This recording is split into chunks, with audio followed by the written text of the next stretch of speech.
Merhabalar, günaydınlar. Ege Üniversitesi Televizyonu ve Radyo Ege Kampüs'ün değerli izleyicileri, çocuğa dair her şeyde yeni bir başlıkla karşınızdayız. Bugünkü başlığımız, bugünlerin de önemli bir sorunu, eyvah çocuğum öksürüyor. Öksürük hele biraz da uzun sürerse hepimizi çocuklarımız adına korkutan, endişelendiren bir olay veyahut da bir yakınma. Öksürük nedir? Her zaman hastalığımı işaret eder. Nasıl tedavi edeceğiz? Dolayısıyla güne özgü bütün bu soruları Ege Üniversitesi Çocuk Hastanesi'nde Genel Pediatri Öğretim Üyesi Sayın Profesör Doktor Güldane Koturoğlu'ndan alacağız. Güldane hoş geldin. Hoş buldum. Çok teşekkür ederim davetiniz için. Evet Güldane, öksürük nedir? İlk böyle sormak istiyorum. Yani biz neden öksürüyoruz? Öksürük nedir? Çok mu zararlıdır? Aslında öksürük zararlı değil. Yani bir çocuk hekimine sorduğunuz zaman öksürük normalde hani bizim istemiş olduğumuz bir reflekstir. Çünkü neden? Öksürük akciğer enfeksiyonlardan koruyan, zararlı maddelerin dışarı atılmasını sağlayan, hani bizim mukus dediğimiz o sekresyonlar, balgamın dışarı atılmasını sağlayan, hele ufak çocuklarda bir yabancı cisim boğazına kaçtığı zaman onun çıkartmasını sağlayan çok güzel bir reflekstir. Yani bizim istemiş olduğumuz bir reflekstir. Yani faydalı bir olay. Faydalı bir olaydır. Öksürük faydalı bir olaydır. Evet. Ama bir yerden sonra da kontrolden de çıkabiliyor. Tabii. Yani burada önemli olan aslında şudur. Yani öksürük tek başına hani gerçekten bizim için faydalı. Ancak beraberinde eşlik eden başka bir takım yakınmalar varsa, mesela çocukta solunum sıkıntısı olabilir, çocukta morarma olabilir, hızlı nefes alıp verme olabilir gibi bir takım başka eşlik eden bulgular varsa veya çocuk çok fazla terliyor, çok fazla kilo kaybı var. Bu gibi durumlarda mutlaka dikkat edilmesi gerekiyor. Peki öksürük bizi koruyan çok önemli bir mekanizma. Bu açıdan çocuklar ve erişkinler arasında bir farklılık var mı? Çocuklar mı daha çok öksürür? Kesinlikle var. Doğru söylüyorsunuz. Çocuklar daha fazla öksürür. Çünkü aslında şimdi çocuklara biz her zaman şunu deriz. Biz tüm hastalıklarda böyledir. Çocuk aslında erişkinin küçüğü değildir. Değildir. Kesinlikle. Yani kesinlikle. Çocuk erişkinin küçüğü değildir. Çocuk apayrıdır. Bunu bu şekilde değerlendirmek lazım. Çünkü normal yapısal olarak baktığınız zaman daha çocukta solunum yolları net olarak olgunlaşmamıştır. O birincisi. İkincisi, çocuklarda hepimiz biliyoruz, ailelerimiz de biliyor, bizler biliyoruz. Soğuk algınlığı gibi, nezle gibi enfeksiyonları biz çocuklarda çok daha sık görüyoruz. Biliyorsunuz ki bir çocuk ana sınıf okuluna başladığında veya bir kreşe başladığında yılda en az 8 defa soğuk algınlığı geçirir. Normal mi bu 8 Bu normaldir. Bu yani normal. İzleyicilerimizin dikkatini çekelim. 1, 2, 3 olunca hemen çok sık enfeksiyon geçiriyor gibi düşünürler. 8'e kadar tabii kreşe giden normaldir. çocuklarda hatta evde başka çocuklar da varsa bunu artık 12'ye kadar bile çekebiliyoruz. Yani yılda 8 ila 12 defa bir çocuk soğuk algınlığı yaşayabilir. Ve bu soğuk algınlığından sonra aslında soğuk algınlığının normal bir seyri, öksürük eşlik eder. Dolayısıyla hani bundan dolayı çocuklar daha fazla öksürüyor. Bu birincisi. Bir diğer önemli neden çocuklarda aynı zamanda daha öksürük refleksi tam olgunlaşmamış oluyor.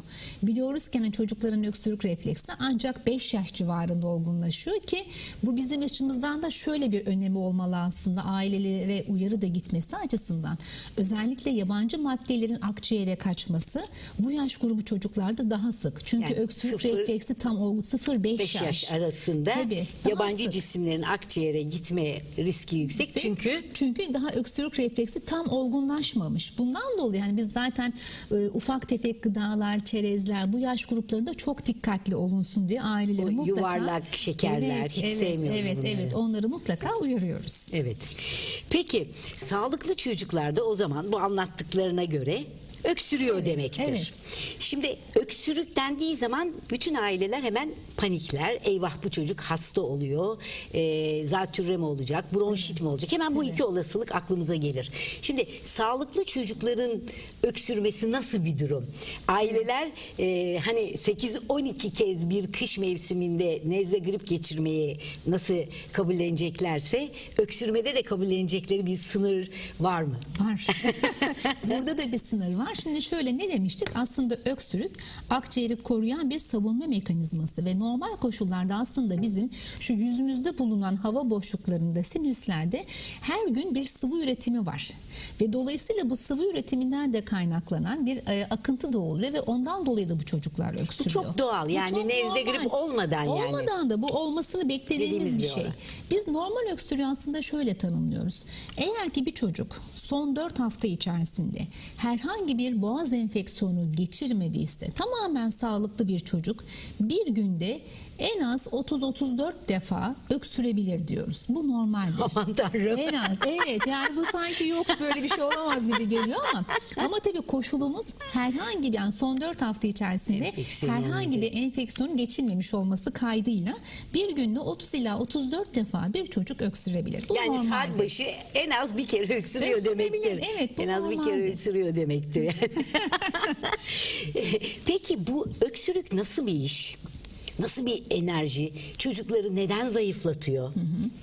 Yani şimdi açıdan ne aslında dersin? öksürük şöyle, mesela biz öksürdüğümüz zaman hepimiz kendimizden biliriz. Yani bir derin nefes alırız çoğu kez, eğer alttan akciğerlerden kaynaklanan bir şeyse ve güçlü bir öksürme hareketi yaşarız. Aslında bu öksürme Bazen hareketinde zıplıyoruz bile, değil mi, zıplıyoruz yerimizde? bile ve bu öksürük sırasında kısa süreli bir hava akımı oluşuyor ve bu hava akımı aslında hani ölçmüşler bunu bilim insanları, 300 ila 800 kilometre saat hıza ulaşan bir hava akımı oluşuyor. 350 300 ila 800 100 kilometre saat hızla. Evet. Aman Tanrım, Formula 1. Aynen. Uçaklar. Evet. Onlar kadar hızlı bir olay. Aynen, aynen. Yani çok hızlı bir hava akımı oluşuyor. Neredeyse ses hızına bakarsanız %80'lik bir kısmını da aslında oluşturuyor. Yani çok yüksek bir hava akımı. İşte burada çocuklarda ne oluyor? Bir takım sıkıntılar yaşıyor çocuk. Bunlar rahatsız oluyor. Karnı ağrıyor. Yüzünde bir takım döküntüler ortaya çıkıyor. Birazdan belki onları da konuşabiliriz sizinle. Basınçtan dolayı değil mi? Bu kadar yüklü bir iş Tabii, yapmaktan tabii. doğru nokta nokta böyle kanamalar olabiliyor. Kanamalar olabiliyor yüzde. Çocuklarda tabii bundan çok ciddi rahatsızlığa neden oluyor. Bir de işin şöyle de bir yanı var tabii, hani öksürük deyince bir de anormal öksürüğü de çok iyi tanımlamak lazım. Yani biz şimdi öksürükten, normalde çocuk 4 hafta içerisinde bir enfeksiyon geçirmediyse günde 30 kez öksürebilir diyoruz ama mutlaka anormal öksürüğün tanımını da aslında çok iyi yapmak Evet. lazım. En önemli nokta bu. Evet. Bu öksürük ne zaman hastalık haline geliyor ve Evet. hastalık belirtisi haline geliyor.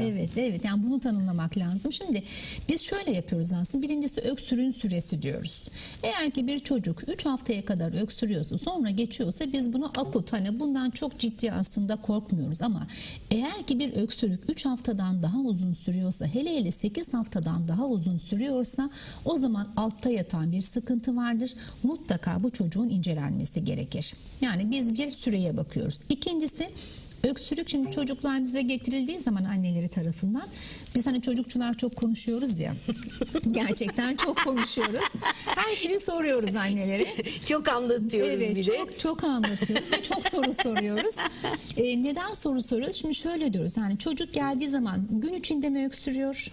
Gece uykuya yattığı anda mı öksürüyor? Yoksa uykuya yatıyor, bir sıkıntı yok, sabaha karşı saat 3.30-4 gibi uyanarak mı öksürüyor çocuk? Veya sabah uykudan kalktığında mı öksürüyor? Bunların hepsinin ayrı bir anlamı var. Evet, hepsinin anlamı var. Mesela eğer ki bize şöyle derse aile, bu çocuk yatıyor, uyuyor, gece hiçbir şey yok ancak sabahleyin uyandığında balgamlı öksürüğü var diyorsa ve yakın zamanda da geçirilmiş bir üst solunum yolu enfeksiyonu varsa, o zaman biz bu çocukta sinüzit olmasın diye şüpheleniriz. Yüzümüzdeki hava boşluklarının enfeksiyonu olabilir. Veya eğer ki aile diyorsa ki bu çocuk gece yatıyor, yatar yatmaz öksürük var diyorsa, o zaman sizin konunuz oluyor. Bir reflü olabilir. Yani yemek borusu, mideden yemek borusuna doğru bir kaçış, hatta üst solunum hava yollarına kadar gelebilir.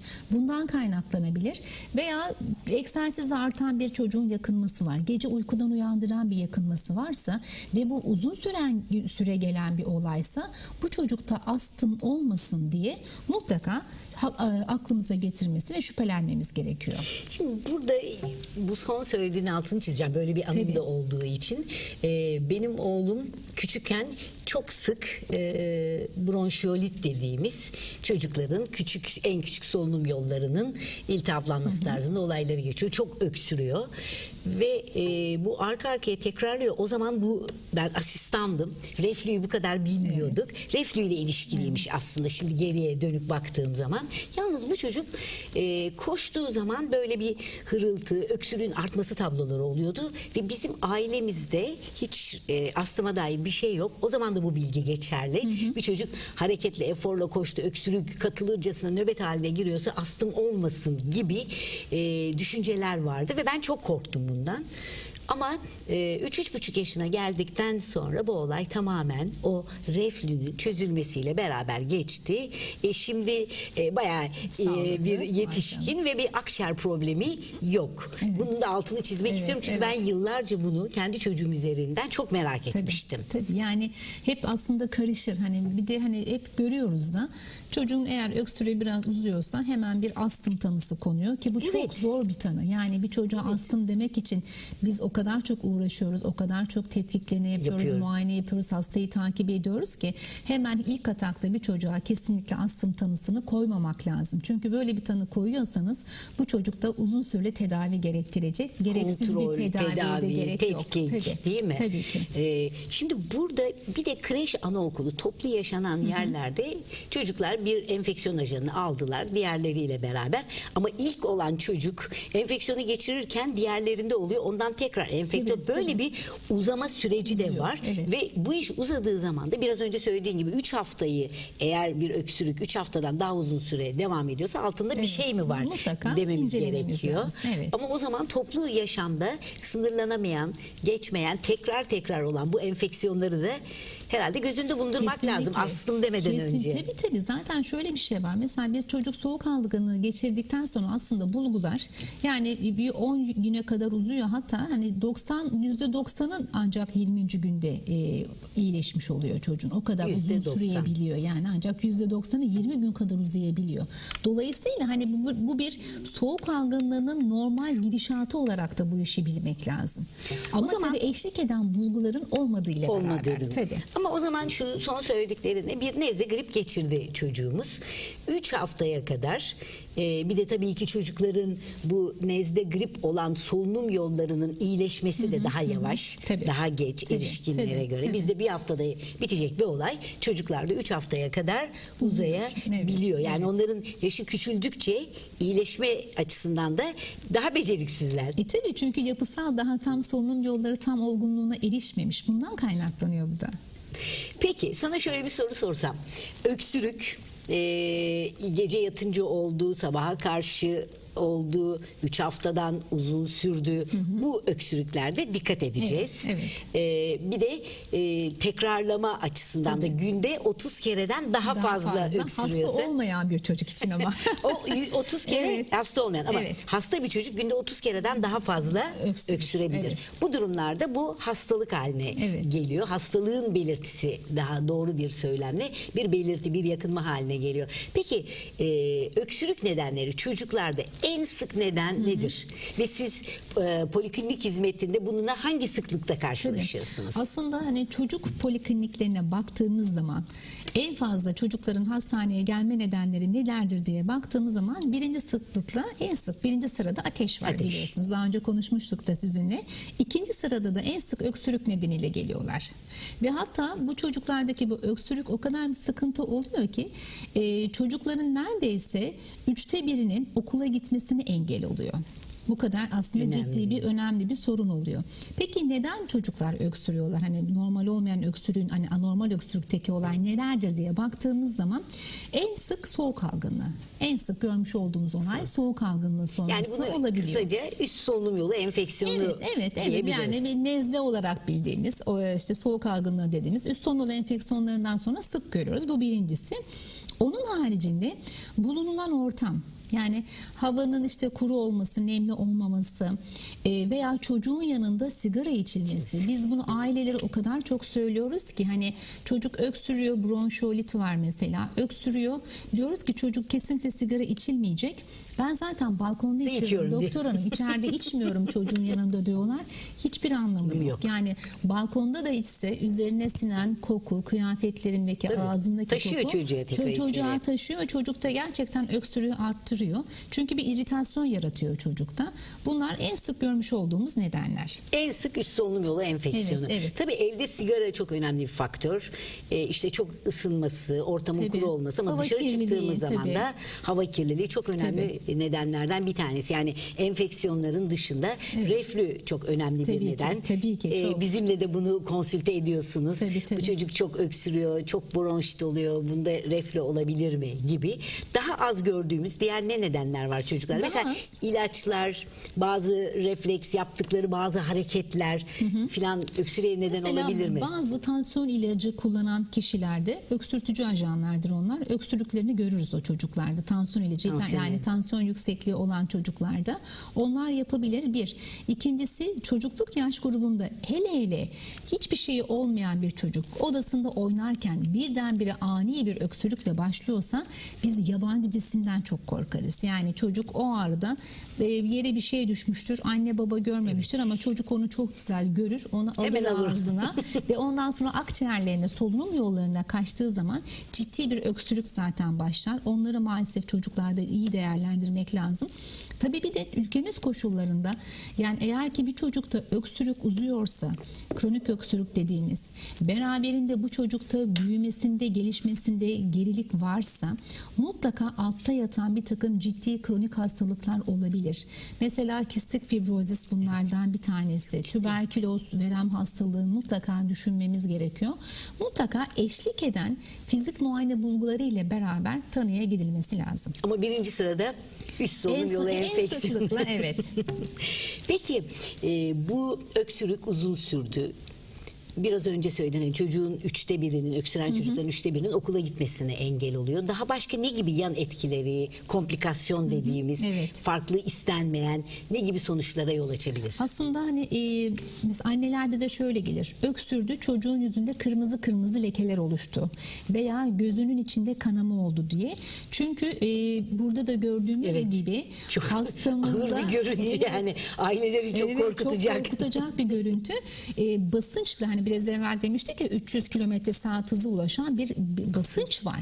Bu basınçla beraber ne oluyor? Hele çocukların damarları, derisi daha da ince olmuş olduğu için hem göz içerisinde kanama hem de çocuğun cildinde de mikro kanamalara yol açabiliyor. Ufak ufak kanamalar olabiliyor. Bu birincisi. İkincisi ani bir refleks olduğu için o sırada da bir kalbe giden bizim vagus dediğimiz sinirin uyarılması ile beraber kalbin daha ritminde azalma, bradikardi olarak isimlendirdiğimiz kalp atımlarında yavaşlama, azalma veya bazı hastalarda hızlanma olabilir. Bunları görebiliriz. Gene bazı hastalarda öksürük esnasında bu basınçtan dolayı şiddetli bir baş ağrısı olabilir. Hatta bayılma, senkop adını verdiğimiz bayılma dahi görülebiliyor öksürük sonrası. Gene bazı çocuklarda aşırı öksürmeyle kaburgalarda kırıklar olabilir. Çok enteresan ama olabiliyor. Evet. Kaburgalarda kırıklar olabilir veya akciğeri saran zarda yırtılmalar ve o zarların arasına hava girmeleri yol açabiliyor ki bunlar aslında ölümcül olabilir. Yani bunlar gerçekten öksürük sırasında ortaya çıkan bizim istememiş olduğumuz bir takım yan etkilerdir. Bir diğer şey açısından bakarsanız aslında öksüren çocuklarda mesela bu erişkin de olsa ben mesela eğer öksürüğüm olsaydı ben bugün bu programa gelemeyecektim. Yapamazdık. Çünkü eşimi benim engelleyecekti. Aynı şekilde çocuk okula gidecek, derse girecek, sınavı var. Öksürüyorsa, çok yoğun öksürüğü varsa okula gitmek istemeyecek. Bütün sınıf ders anlatan hoca bir süre sonra değil mi rahatsız olacak. Dolayısıyla aslında okul devamsızlığının önemli bir nedeni oluyor. İşe gitmeme nedeni olabiliyor. Maliyetli aynı zamanda. Maliyetli tabii ve aynı zamanda da o kişilerde depresyona neden oluyor. Yani hele öksürük biraz uzun da sürüyorsa işte anneler babalar haklı olarak çocukların kendisi de işte bende bir şey var, altta yatan bir sıkıntı var, benim öksürüğüm geçmedi gibi depresyona da yol açabiliyor. Dolayısıyla mutlaka tanısının konup tedavisinin de yapılması lazım. Peki o zaman tedaviye gelelim. Nasıl tedavi edeceğiz? Bu son yıllarda çok tartışmalı bir başlık. Geleneksel yöntemler var. Bizim bir takım ilaçlarımız var. Bunlardan hangisini kullanmamız daha faydalı? Senden bunları rica ediyorum. Peki. Şimdi aslında öksürükte öncelikli olarak yani her zaman ne deriz? Nedeni saptayıp nedene göre tedavi etmemiz Çocuk lazım. sağlığının en önemli Prensip ilkesi bu. budur. Tabii yani bir çocukta her şey normal, bir şey yok demek bizim için en zor şeydir. Çünkü her şeyine bakmamız lazımdır. Dolayısıyla eğer hastada sinüzit varsa, bu yüzümüzdeki hava boşluklarının iltihaplanması gibi bir durum söz konusuysa onun için tedavisine başlarız. Soğuk algınlığı varsa ona yönelik tedavi yaparız. Ama çocukta belki bir akciğer enfeksiyonu var, bundan kaynaklanıyor. Ona göre tedavisini yaparız. Yani biz burada öksürüğü tedavi etmiyoruz. Öksürüğün nedenini tedavi Tabii, etmeye yani çalışıyoruz. evet, çünkü altta yatan neden nedir onu saptamamız ve ona göre de tedavi yapmamız lazım. Ama şimdi biz çocukluk yaş grubunda ne demiştik, aslında en sık öksürüğün nedeni üst solunum yolu enfeksiyonları. Ve hani bunların da büyük bir kısmı aslında %75-80'i aslında antibiyotik tedavisi gerektirmeyen gribal enfeksiyonlar, viral enfeksiyonlar. Dolayısıyla en çok hani bizim gördüğümüz maalesef hatalardan bir tanesi üst solunum yolu enfeksiyonu var ama çocuk aslında basit bir nezle ama buna rağmen antibiyotik yazılıyor. Bunu Hele yapmamak küçük lazım. çocuklara. Evet. Yani ilkokul çağından önceki çocuklarda mikrobik, antibiyotik gerektiren bir Evet, enfeksiyon olma evet. olasılığı çok düşük. Çok düşük. Ama biz bunların hepsine ne yazık ki Maalesef antibiyotik yazılıyor. Bu antibiyotik yazıldığı zaman ne oluyor? Çocuğun tüm sistemi zaten değişiyor, bozuluyor. Dolayısıyla bir kere antibiyotik bu tür olgulara yazılmaması lazım. Ama bir yandan da aileler ne yapıyorlar? Hani benim çocuğum istiyor. yani öksürüyor. Tamam, altta yatan bir şey yok diyorsunuz ama bu çocuk öksürüyor. Gece uyku uyumuyor öksürmekten. Bunu çözün diye istiyorlar haklı olarak. O zaman hani öksürüğü birazcık rahatlatmak lazım. Gene piyasada aslında bizim hiçbir şekilde önermediğimiz, yani Amerika 2009 yılında yasakladı. Türkiye'de Sağlık Bakanlığı 2013'te yasaklayan bir takım ilaçlar var. İşte bizim hani gribal tedavide kullanılan, işte grip tedavisi diye kullanılan bir takım çocukların ilaçlar. bir takım şurupları var. Evet, bir takım şuruplar. Nezle şurubu, grip şurubu diye gibi bilinen. tamam. Biz bunları asla önermiyoruz. Niçin önermiyoruz? Çok yaygın Çünkü- kullanılıyor yalnız. Evet, doğru Ve söylüyorsunuz. Sağlık Bakanlığı 2013'te bunların kullanımını Yasakladı. ama piyasada var. Piyasada var. Yani 6 yaşın altında bu ilaçların Evet. kullanımı kesinlikle yasak. 6-12 yaş arasında da tavsiye edilmesin deniyor. Yani mecbur olmadıkça kullanılması. Sağlık Bakanlığı'nın aynen yazısı bu şekildedir ama buna rağmen hala da 1 yaşındaki çocuklara bile verildiğini görüyoruz. Bunlar neden bu kadar sıkıntı? Çünkü çok fazla çalışmalar yapılıyor ve bu çalışmalar aslında göstermiş ki siz bu ilaçları kullansanız da kullanmasanız da çocuğa hiçbir faydası yok. Hiçbir faydası yok. Hep öyle söylenir ya, nezle ilaç kullansanız da kullanmasanız da 7 günde geçer gibi aynen, bir geleneksel söz vardır. Siz hani bunu böyle yaparsanız hani hiçbir faydası yok. İkinci sıklığı önemli bir nedeni ise ciddi yan etkisi var. Yani bu yan etkiler mesela işte çok basit bir bulantıdan, kusmadan tutun da kalpte ani kalbin durmasına kadar, solunumun durmasına kadar veya çocuğun havale Çok ciddi, geçirmesine çok neden ciddi olacak yan kadar etkiler. evet, çok ciddi yan etkileri var. Dolayısıyla da bu ilaçların kullanımını bizler buradan tekrar duyuralım. Kesinlikle ve kesinlikle önermiyoruz ve yasaktır. Bunu tekrardan hatırlatıyoruz. Peki ne kullanacağız? Ne kullanacağız? Ne kullanacağız? Aslında hep böyle bizim çocukluktan anneannelerimizden, babaannelerimizden gelen mesela bal. Balı kullanabiliriz ve balla ilgili çok ciddi çalışmalar yapılıyor bütün dünyada. Ve bu Tabii gerçek balı bulabilirsek. Gerçek bal tabii. Gerçek balı. Tabii. Yani glükozdan yapılmış Tabii, değil, tabii. bizzat arının yaptığı balı Tabii, bulabilirsek. Onu kullanabiliriz. Çünkü gerçekten hani biz birçok çalışmalar yapılıyor ve bu çalışmaların ardından bu çalışmaların değerlendiği başka daha büyük çalışmalar ortaya çıkıyor. Ve o çalışmalardan da en son 2018 Ocak ayında bir çalışma çıktı yine. Çok yeni. Ve onda da çok yeni. Balın kesinlikle akut öksürüğün tedavisinde kullanılabileceği söylendi. Evet, ekranda da etkilerine dair görüntüler var. İşte enfeksiyonları engelliyor. Evet. Bakterilere karşı, virüslere karşı etkinliği var. Evet. Bir de son yılların en popüler sözcüklerinden biri antioksidan. Evet. Yani vücutta oksitlenmeyi, paslanmayı engelleyici bir özelliği var. Dolayısıyla bu solunum yollarının iyileşmesine de sanırım hızla katkıda bulunuyor. Bir de şu da var. Mesela biz soğuk algınlığı yaşadığımız zaman irritasyon oluyor boğazımızda. Hani biri böyle bir kaşınma böyle gibi, bir bir kaşınma. gıcık gibi bir şeyler yaşıyoruz. Aslında bal ne yapıyor? O bölgedeki hücreleri sıvı çekiyor ve sıvı çekerek oradaki irritasyonu, o kaşınmayı engelliyor. Ve dolayısıyla da çocuktaki o iritatif öksürüğü de engellemiş oluyor. Ama tabii unutmamak lazım. Biz balı da 1 yaşından daha büyük çocuklara öneriyoruz. 1 yaşından daha ufaklara önermiyoruz. Peki ne kadar vereceğiz? Yani bir kavanoz mu içireceğiz? Ne kadar içireceğiz? Yani mesela 1 ila 5 yaş arası çocuklara günde 1 tatlı kaşığı verebiliriz. Bir tatlı kaşığı. tatlı kaşığı. Bu kadar etkili öksürük konusunda. Evet. Ya öksürük sürdükçe bir tatlı kaşığı. 2 tatlı kaşığına kadar çıkabiliriz. Peki bal geleneksel en sevdiğimiz gıdalardan birisi, bugün tedavinin gündeminde ve çok fazla etkinliği var. Peki balın dışında başka nelerle bu öksürükleri toparlayabiliriz? Tabii ki reflüsü varsa onu tedavi etmemiz, hatta tedavi etmek değil, yediklerini içtiklerini düzeltmemiz gerekiyor değil mi? Reflü yapan gıdalardan uzak tutmak gerekiyor. Bir de mesela şunu da bir sorguluyoruz. Hani hala da hani bizim 20 sene 25 sene önce anneannelerimizin yaptığı gece yatarken çocuklara süt içirmek. Ballı süt içirmek. Hani ve yatar yatmaz veya çocuk 4 yaşında ama hala gece yarısı uyandırıp çocuğa mama vermek gibi. Hani bunları da ailelere mutlaka anlatmak lazım. Hani böyle bir şeye gerek olmadığını, bu çocuklarda yani bir kan şekeri, reflü düşüklüğü yaşanmayacak ve bunların hepsi de aslında öksürüğe, çünkü reflüye neden olduğu için öksürüğe neden olabilecek. Bunlara da ailelere aslında anlatmak lazım. Yani dediğiniz gibi mesela bir de hani piyasada alerjide kullandığımız ilaçlar kullanılıyor öksürük kesici olarak.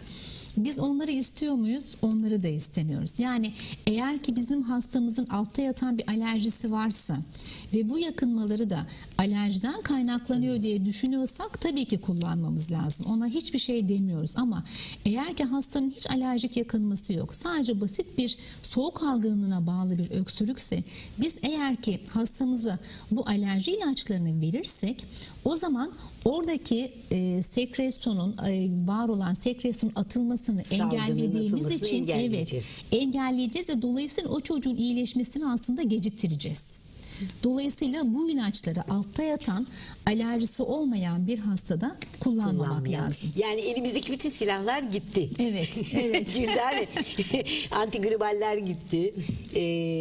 Antihistaminikler gitti. Peki öksürüyor ama çocuk. Anne rahatsız oluyor. Acaba başka bir de zencefil falan var geleneksel söylemde. Veya buhar tedavisi. Bunlar için neler söylersin? Şimdi buharı önermiyoruz. Çünkü buhar bazı çocuklarda tam tersi olarak aslında hava yollarında daralmaya neden olabilir. En güzel şey çocuğun iyi hidrasyon, yani sıvı alması lazım. Yani bu çocuk sıvısını mutlaka çok iyi alsın.